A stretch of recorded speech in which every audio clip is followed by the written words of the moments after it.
Some interesting news by Puck News, a new outlet which has a lot of ears in the entertainment industry. They have possibly found Rachel Maddow's replacement, Krystal, and it is Alex Wagner. So here's what they say. Again, this is a possibility. It's not 100%. They say, quote, looks like Alex Wagner is now the internal frontrunner to score the Rachel Maddow 9 p.m. slot. Caveat is far from final. Wagner used to have a noontime show at the network, returned right around the time that Maddow announced she's scaling back. Wagner is currently on Showtime's The Circus. We all know that that's a personal hit show. Now, what's interesting about this is that we both have had personal experiences with Wagner. You know her much better than I do, so I'm curious first for your thoughts.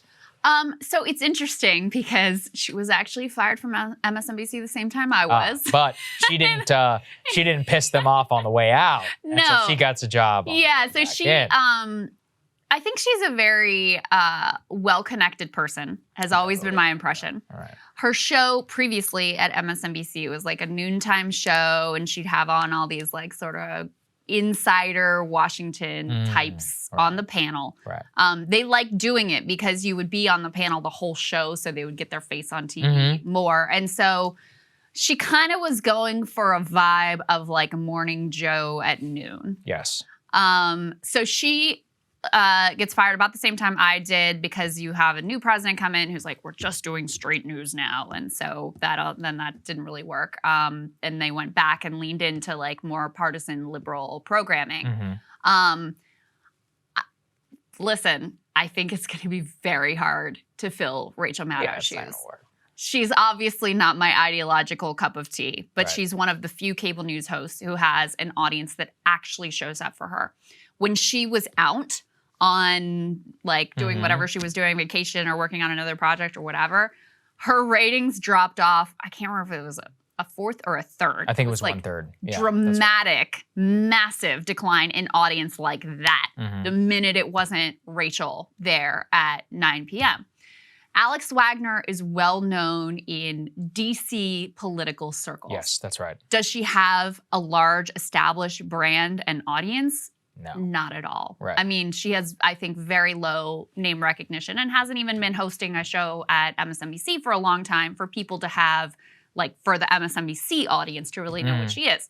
In terms of her ideology, she's just kind of like totally standard issue. I can't think of a particular like cause or anything that, you know, she's really put her sort of imprimatur on. So if this is the direction they go in, which I would buy because they hired her at about the same time that Rachel Maddow decided to scale back her presence, I think it's going to be tough. But on the other hand, I can't see that there's anyone else in the stable that would really be a better fit. So I'm perusing her Twitter feed. The last couple of things that she's reported on or tweeted about are January 6th, okay? That fits. And then she did a story, MSNBC speaks to New York Times photography fellow about her instantly iconic photo of a 17-year-old Layla Jackson admiring her mother, Judge Ketanji Brown Jackson, during her Supreme Court confirmation hearing. She's doing a whole story about a photographer who took a photo of a teenager while her mom was getting confirmed. It's a beautiful photo. It was, yeah, sure, okay. A great story, I don't know.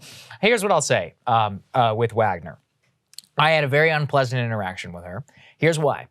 When I was in the White House press corps, obviously I was a nobody at the time, where I did not even have a seat, which means that I had to line up in the aisle. And because I wanted to get a question, you have to get there really early. So I knew the briefing was happening. It would take like 2 hours. So I would get there 2.5 hours before, and I would just sit there. And it sucked. It was terrible. But that's what you had to do if you didn't have a seat. Well, Showtime's The Circus decided that they were going to film part of the briefing or whatever, even though they obviously weren't going to get called on because barely anybody knew who they were. And so she comes and tries to stand in front of me. And I was like, hey, that's not how it works. It's first come, first serve. And there was some version of, do you know who I am? And I have this TV show to happen. And I was like, I don't care. That's not how it works. You can stand behind me if you want. And then all this negotiation around where her cameraman could stand, also they could have a little bit of B-roll of her like raising her hand during a question. There's a little bit of insight into how some of these people think. and how they act whenever they're on the job for their very important Showtime show, The Circus, which I'm sure a lot of people watch, and it's definitely not a vanity project, propped up by CBS and Showtime Network. So just a bit of an insight into who this person is. I don't think it's going to work for all variety of business reasons, and it's not because I have anything ideological or personal against her. It's more that for all the reasons that you just laid out, very unlikely to succeed. Yeah, I mean, they don't really have anyone that has a particular brand or following that they can plug into that spot. Right. So I think it's going to be very tough to fill those shoes. I'm just looking because I'm like, well, listen, maybe I'm just not plugged into the circles where she has a big fan base, but I'm looking at her Twitter following and engagement. I mean, she's very low engagement on any of the things she's putting out here. I do see that they recently had her fill in at the 10 p.m. slot, Lawrence O'Donnell, which again would sort of indicate that, they're trying her out and seeing, does she hold an audience? How does she conduct herself? All of that stuff. So not set in stone, but very interesting little conjecture here. We'll see. We will see. All right, guys, thanks for watching. More for you later. Cable news is ripping us apart, dividing the country, making it impossible to function as a society, and making it impossible to know just what is true and what is false. But the good news is they are failing and they know it.